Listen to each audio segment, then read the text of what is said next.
running, but I'm still trying to get my Bible study up, and it's being a little on the, there we go, being a little on the pesky side.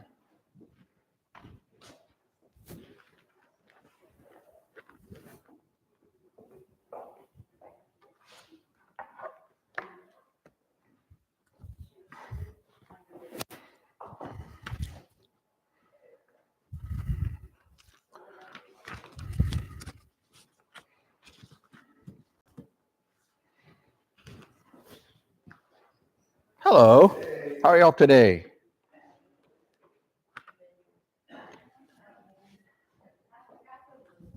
Hey, Sophia, if you would have asked me, we would have brought you a meal. We thought you were going to come pick it up.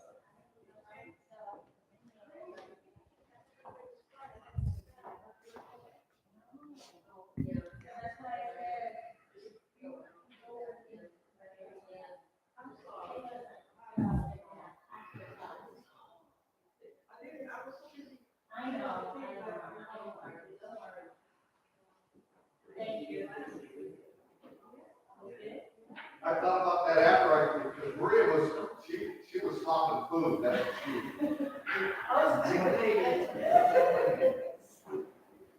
was. So she didn't really have, that's why I texted you to see, are you coming to pick up your deal? No, when I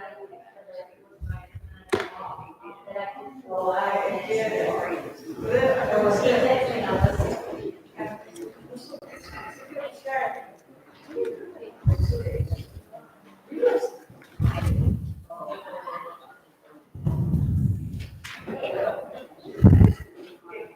And I go back and I said, I go back.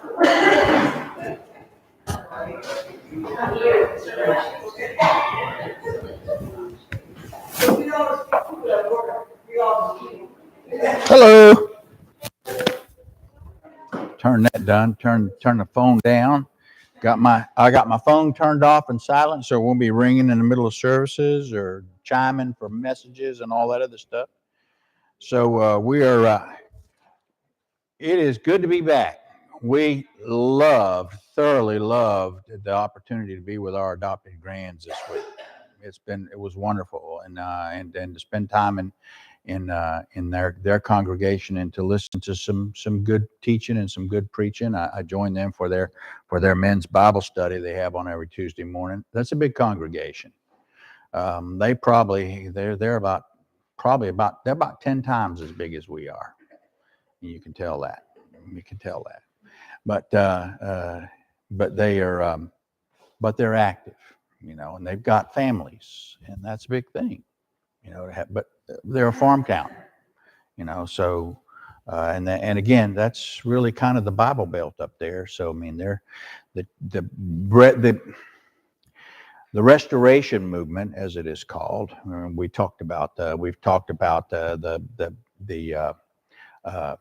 Reformation, the Reformists, the Protestants that reformed the doctrines of the Catholic Church in Europe, and then came over here, and then there was the Restoration, which was back to the Bible movement, doing things calling things by Bible names and doing things in Bible ways, specifically and only, and calling themselves Christians, and of course that started in the Pennsylvania, Illinois, and New Hampshire area, and moved itself forward, and eventually ended up over in the Indian territories in Oklahoma, and had spread southward. But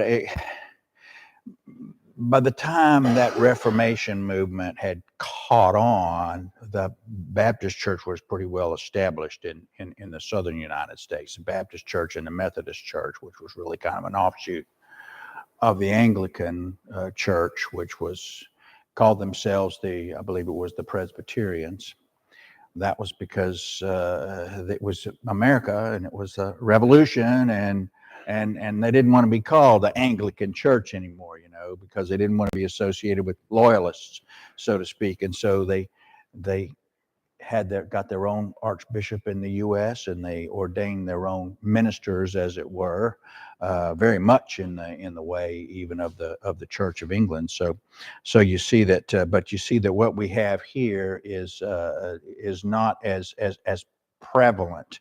The Church of Christ presence is not as prevalent in this part of the country. And the further south you go in South Florida, the harder it gets to find a good Church of Christ. And heaven help you if you have to go to Washington, state of Washington, and find one. You know, there's not much left on the west of Oregon. There's just not much. There's some out in Iowa, but west of Oregon, there's not much. The only problem with those is those churches, they have to drive a long way to go to church. I mean, it's not anything at all to drive in areas like Iowa and Nebraska and Montana to drive 70 miles to find a church on a Sunday morning. So, you know, that's dedication. So, but anyway, we're to get back to how happy we were to be here, how happy we are to be back here again. And thank you for your prayers. It was a hair-raising drive home in the rain. We drove home in a monsoon spent about 7 hours on the road in a monsoon. So it didn't stop raining until we were between Dothan and Mariana, you know, that it finally cleared up. So it was interesting. And not something I would recommend. But anyway, we're very glad to be back. Very glad to be back home, and very glad to be back with this congregation. So thank you all for your prayers, and George, thank you so much for covering for us. Appreciate it. And he did a good job. We were able to watch the Sunday evening before we went to our service. We were able to watch that. So that was good. Okay, so we're in Chronicles. We're in First Chronicles, and as we start here, I'm going to go ahead and open with a prayer, and then I'll do just basically kind of do a 30 second summary before we start on chapter 13. All right, so let's go to God in prayer. Heavenly Father, we thank you so much for this beautiful day. We thank you so much for this loving congregation. We thank you so much for the safe travels that you have afforded us all as we have come and gone over the past few weeks. And we ask that you continue to keep us strong and keep us in your word. We thank you for your gospel. We thank you for your Son and the sacrifice that he made, who made it all worthwhile. And we ask, Heavenly Father, that this Bible study be scripturally sound and that it be pleasing in your sight. And we ask, Father, that we be encouraged through your word and through your spirit to take your word out to the world. It is a blessing for us, Father, and we know that you bless us with things material, and you bless us with our security, and you also bless us with your word, and those blessings are not to be kept to ourselves, but they are to be shared with others, and we thank you, Father, for the opportunity to do just that. We ask that you be with those who are at home joining us online today. We thank you for giving us the opportunity and to share this word electronically. But we also thank you for those who are here engaging in this discussion and encouraging each other as we go. We ask that those who are traveling in this morning, we ask for safety, and we thank you so much for the things that you provide us in all ways. We ask that you be with those who are recovering from illnesses. We ask that you be with Fran as she looks forward, as she is expecting her cataract surgery. We ask that you be with Esther as she has a knee procedure coming up shortly here next week, and we ask that you be with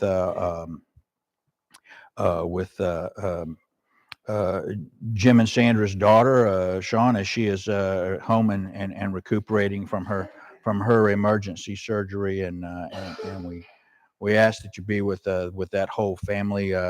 We know that the one is suffering.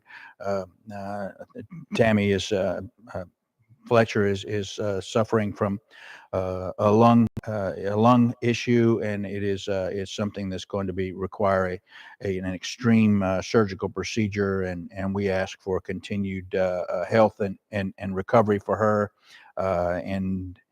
and we pray for this, and thank you for the skills you put in the hands of the doctors and the nurses and the surgical team that will be eventually working on her to bring her back to that measure of health which is in accordance with your will. We thank you for protecting us and healing us in our daily maladies, and we ask that you continue to guide us and protect us as we deal with the events of the world around us. We ask that you be with our military personnel wherever they are as they provide security for us and for the needs of this country. We ask for a resurgence of faith among the leadership of this nation. We ask that those things happen, which would bring them back into reinstill in them a desire to seek and to follow your word. We know that this country will only survive if that happens, and we pray. We all pray for a religious revival, a Christian revival in this nation that will bring us back to those values. We ask that you be with our first responders wherever they are. We thank you so much for preserving them and keeping them safe. We ask that you be with all those as we come and go, and we thank you so much for the sacrifice that you gave and the opportunity that we have to seek eternity in heaven with you. We offer these prayers in the name of your precious Son. Amen. So let's see if I'm on 1 Chronicles 13, and basically what we looked at here in chapter 12 were the supporters of David at Ziklag. Remember, David was aligned with the Philistines, and the Philistines were going to war with Saul and with his army, and David offered to go to battle with them to reinforce their numbers, and of course they declined. But then remember that David, while they were gone, Ziklag was sacked, and they took all of David's family.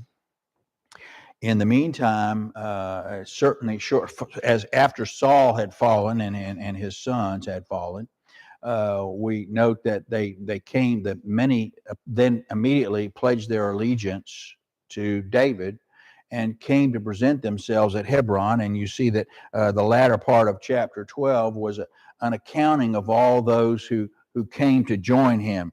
And so it looks like somewhere upwards of 340,000 men, fighting men, along with whatever family had come with them at that time, and whatever weapons bearers that they had that had come along with them at that time. So it was a formidable force, somewhere between 350,000 and maybe upwards of up as high as 500,000 men that came and pledged themselves to David. Well, David, of course, has been under the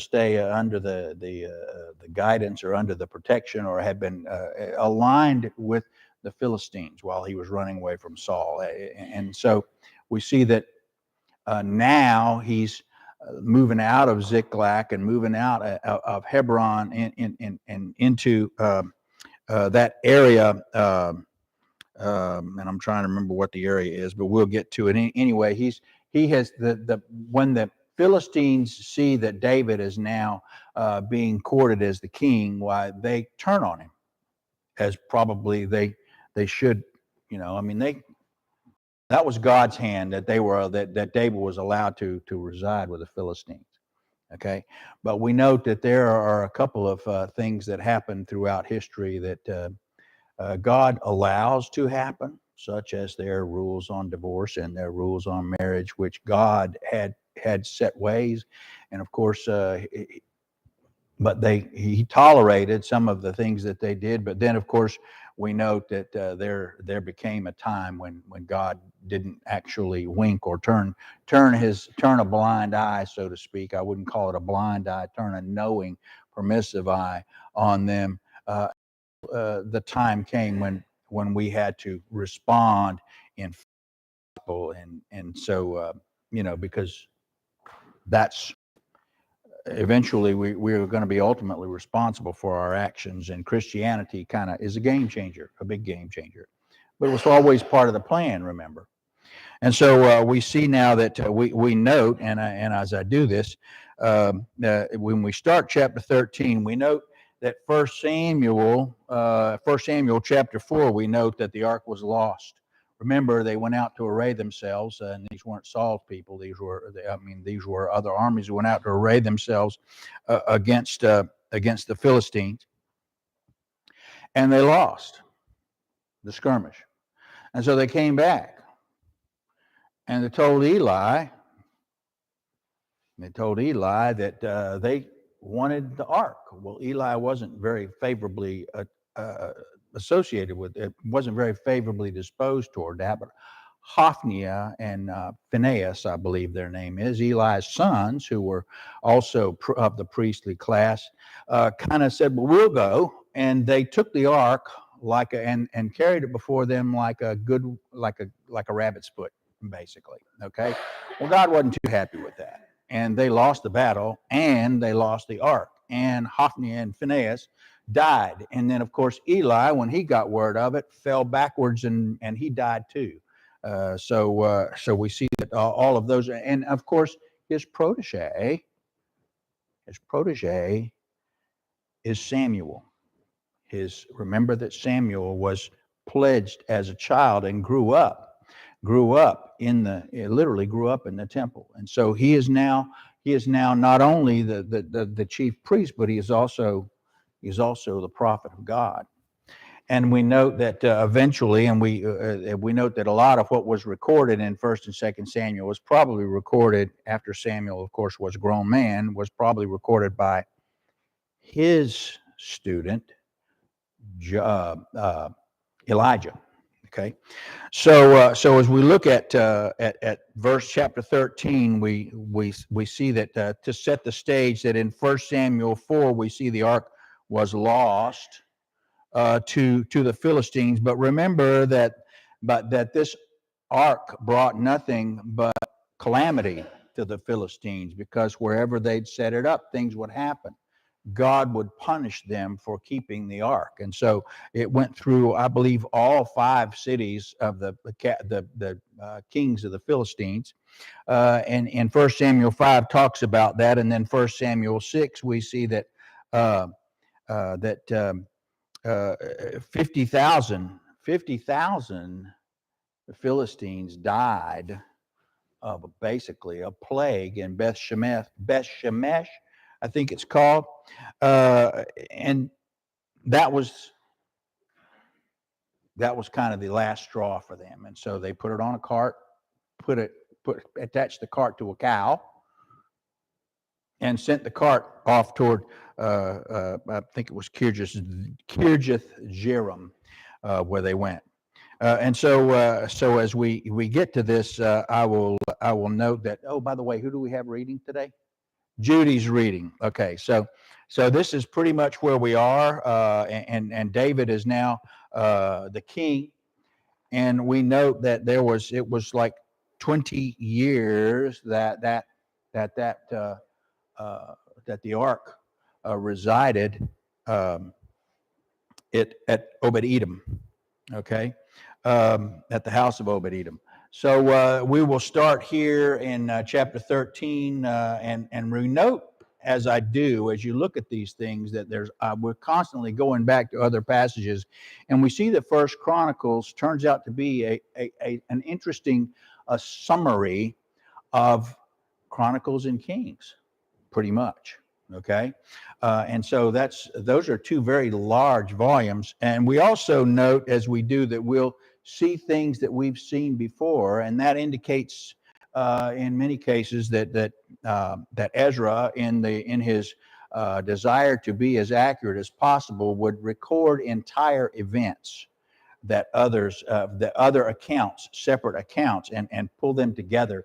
And rather than try to merge them, he just laid them both down one next to the other, so that we'll see things and go, well, we've seen that before back in the previous chapter. Well, that's because his sources are coming from research, but also coming from the other prophets who are working with him in that area.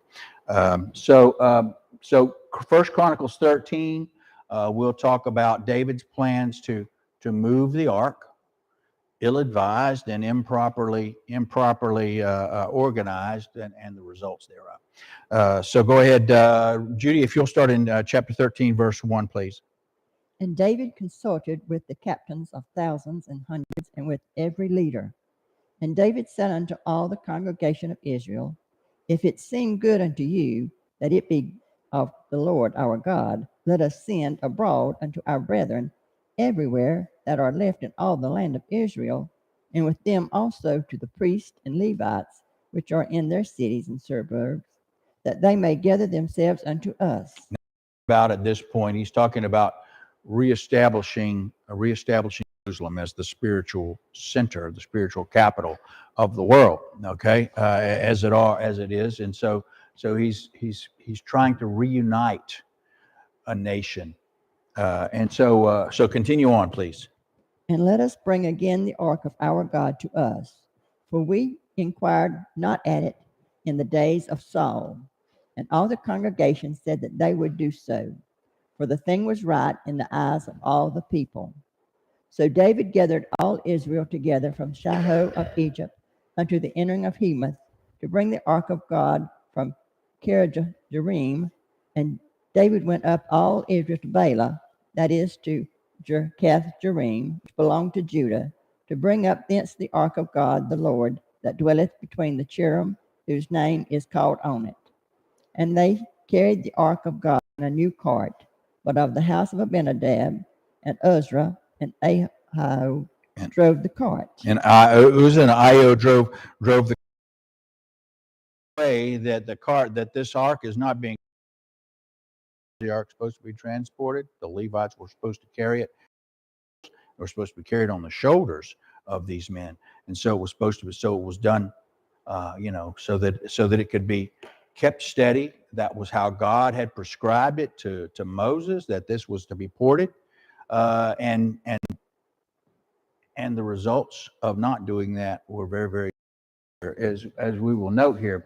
But we note that the stage has been set, because in 7 we see that the men of Kirjath-jearim came and fetched up the ark of the Lord and brought it into the house of Abinadab. Abinadab was an okay, so he was qualified, okay, in the hill, and sanctified Eleazar his son to keep the ark of the Lord. And it came to pass, Kirjath-jearim, that the time long 20 years, and all the house of Israel lamented after the Lord, because not strong enough, that God kept it there. There was nothing that they could do. And we see that even David runs afoul. And so we get to the ark of God, and we get to the long procession with the ark incorrectly carried on a cart. Okay, and so continuing on. And David and all Israel played before God with their might, and with singing, and with harps, and with psalteries, and with timbrels. And when they came unto the threshing floor of Shiloh, Uzra put forth his hand to hold the ark, for the oxen stumbled. And the anger of the Lord was kindled against Uzra, and he smote him, because he put his hand to the ark, and there he died before God. Okay, so this is a man who's supposed to be a priest, okay, who's going to accompany this thing. and there's this big procession going on, and it's, it would be like, I don't know, be like somebody planting a bomb in a parade. All right, it had a very catalyzing effect on these people, and it, God's lesson was not just for them, it was for David as well. And that was that David had not done things in accordance with God's will, and they had not done. That's the way it goes. As the king goes, so goes the nation. That's always been said. Okay. All right. So here we are, and David, continue on, please. Verse 11. And David was displeased, because the Lord had made a breach upon Uzra, wherefore that place is called Perez Uzra to this day. And David was afraid of God that day, saying, how shall I bring the ark of God home to me? So David brought not the ark home to himself to the city of David, but carried it aside into the house of Obed-Edom, the Gittite. Obed-Edom the Gittite, who also was of the priestly class. All right, keep going. The ark of God remained with the family of Obed-Edom in his house 3 months, and the Lord blessed the house of Obed-Edom and all that he had. Okay, so now the term Gittite is applied there, and you go, well, why doesn't it say that he was a Levite? Well, because the Gittite was a term that had been applied to those who were residing in the land in the area that the Philistines had overrun and gained control of. So it was kind of a derogatory term for them. All right, but Obed-Edom was a priest. Okay, and so we see that it's gone from the house from Abinadab, from Kidjerim, to and spent 20 years there, and now it's going to spend 3 more months while David gathered his wits and goes back and consults the Lord and consults the scriptures so that he once again has a better understanding of how this is supposed to be done. And so we see that they carried it there, and according to verse 14, did you just read that? I read through 14. Okay, yeah, the ark of God remained in the family of Obed-Edom in his house for 3 months, and the Lord blessed the house of Obed-Edom and all that he had. And so he was a Levite. Obed-Edom was living in Gath, which is one of the cities of the kings of the Philistines. All right, and so the ark of Edom remained with and remember that city had been taken by Israel, but they had again lost it to the Philistines in military campaign. And so we see that that is where we are, and that is how it ends chapter 13.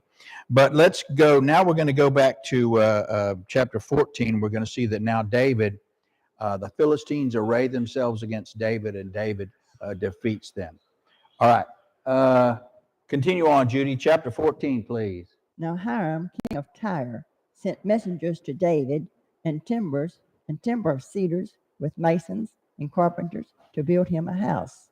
And David perceived that the Lord had confirmed him king over Israel, for his kingdom was lifted up on high. And of course, we see now that this is almost a verbatim transcription from 2 Samuel.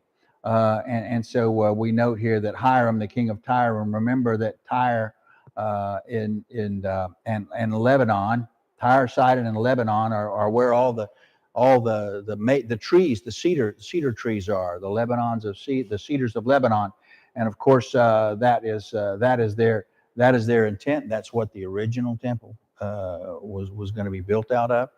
All right, and so and David, they built a lot with cedar, and of course eventually Solomon clad it with gold, as you will. And so David now is seeing that God has established him as king over Israel. But remember that God has forcibly taken Saul. David was not going to try to usurp the throne. He left it to God to take Saul out of the way, even though Samuel said, "You're the king now. Start acting like it." But Saul, eventually, God took Saul out of the way in that ill-fated campaign with the Philistines. Not only Saul, but Jonathan and Jonathan's brother, whose name escapes me at the moment. Okay, so continue on, please. And David took more wives at Jerusalem, and David begat more sons and daughters. Now these are the names of his children which he had in Jerusalem. Okay, now I want to note something while we're here. It says David took more wives at Jerusalem, and David begat more sons and daughters. Ezra is a lot more charitable toward David than Samuel in his estimation, because Samuel says concubines and wives. Okay, now there's another Ezra, and those according to the Targum, when they talked about concubines, they were talking about second wives. Well, there's no such thing, unless perhaps you're a Mormon in this country. But there's no such thing as second wives. Remember that God does not like divorce, and God has designed for marriage to be between one man and one woman. But we see this happening. And why did Samuel talk about concubines as opposed to wives? because the concubines were wives from other countries and remember, David took hundreds of wives, okay? They weren't all of Jewish origin. And the concubine, the word concubine, laid out the fact that these wives, these women, were not of Jewish origin, and their customs and the idol worshiping that went on, which is one of the reasons that God was all over David. And Solomon, even more so much so that God literally split the kingdom because of Solomon's actions. Solomon really set the stage for the dividing of the kingdom between Israel, and which is the northern kingdom, and Judea, which was the southern kingdom later on. All right, so keep going now. Now these are the names of his children which he had in Jerusalem: Shemiah, Shobad, Nathan, Solomon, and Ibar, and Elishua, and Eliphalet. Elishua. Yeah, just skip all those. All These are David's children in Jerusalem. Remember that David already had children in Hebron. Okay, so now he's having more children in Jerusalem from his wives. Just jump to verse 8, if you would, please, because this is where the Philistines get word, and I'm not sure that I've got Samuel 5, 2 Samuel 5, which is where Samuel and or Elijah have made the accounting of these events as well. So go ahead. And when the Philistines heard that David was anointed king over all Israel, all the Philistines went up to seek David, and David heard of it and went out against them. So when he says seek, it means they're declaring war is what they're doing. All right, keep going. And the Philistines came and spread themselves in the valley of Rephaim. The valley of Rephaim, and I've got a map of that, and I don't know if we'll get to it or not, but I've got a map of Rephaim, but it is the plains below the hills that run up into Judea. All right, keep going. And David inquired of God, saying, Shall I go up against the Philistines? Wilt thou deliver them into my hand? And the Lord said unto him, Go up, for I will deliver them into thine hand. So they came up to Baal-perazim, yep. And David smote them there. Then David said, God hath broken in upon my enemies by my hand like the breaking forth of water. Therefore they call the name of this place Baal-perazim. Baal-perazim, which means the place of breaches, the place of the word breach, and that means an overcoming. That's the same as the breach that was, remember that the breach that was made against Uzzah, or breach upon Uzzah, where God struck at Uzzah, but it was really striking at David at the same time. Okay, and so we see that word breach means breaking down, if you will. Okay, and so he talks about the breaking forth of waters, and so he's celebrating the victory. He says, we overcame them like a flood. The dam broke and away they went. Well, it's only temporary. Okay. There it is. I put it right up there. Okay. So let me walk up here and see if I can show you. Oh, why did it do that? Yeah, I know. Well, I'm not that adept. There we go. Okay, so I moved something that wasn't. Okay, so now you see my arrow here, and you see that this is Hebron. This is Jerusalem. He's moved his way back to Jerusalem. He's moved to Baal-perazim, which is where he's set up, and the Philistines have arrayed themselves against him right here in this area. And Gibeon is where he attacked them first, and we will see that he pursues them 20 miles and runs them back into the coastlands before he stops pursuing them. So they're not completely destroyed, but he is pursuing them. All right, so continue on, if you would please, Judy. And when they had left their gods there, David gave a commandment, and they were burned with fire. And the Philistines yet again spread themselves abroad in the valley.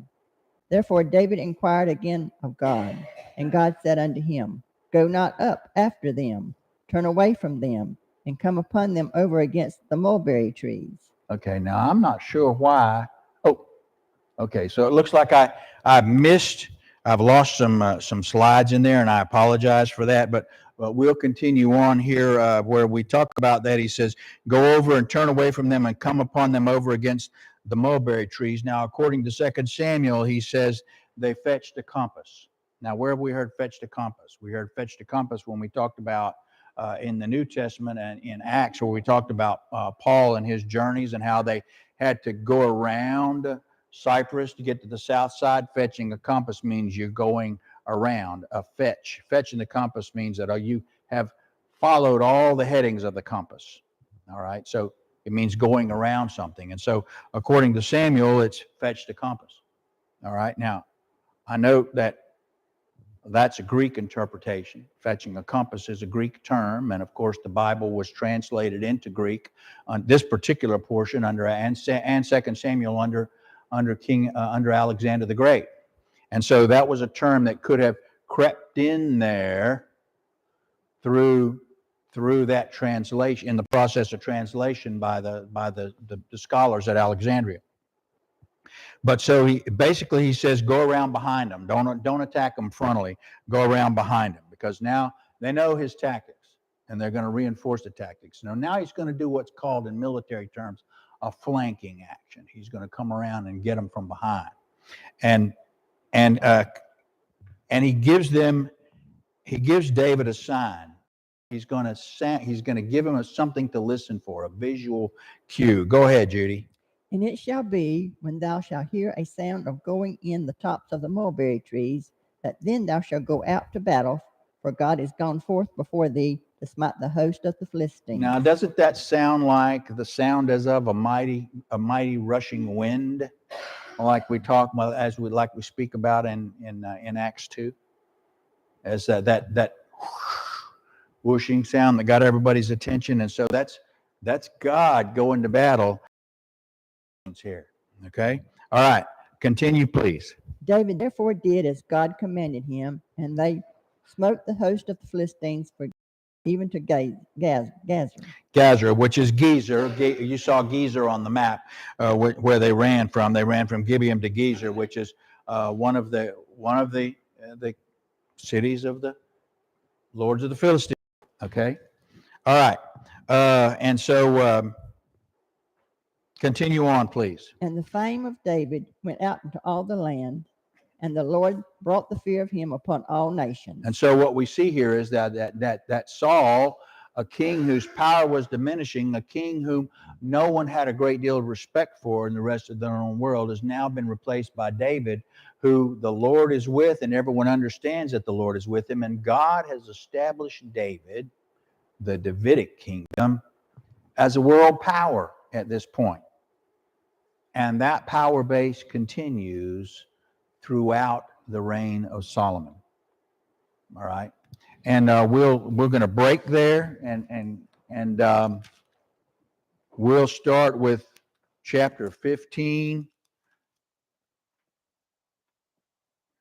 next Sunday morning. Comments or questions at this point? Okay. Thank you. We'll be back at the top of the hour to start our service. Yeah.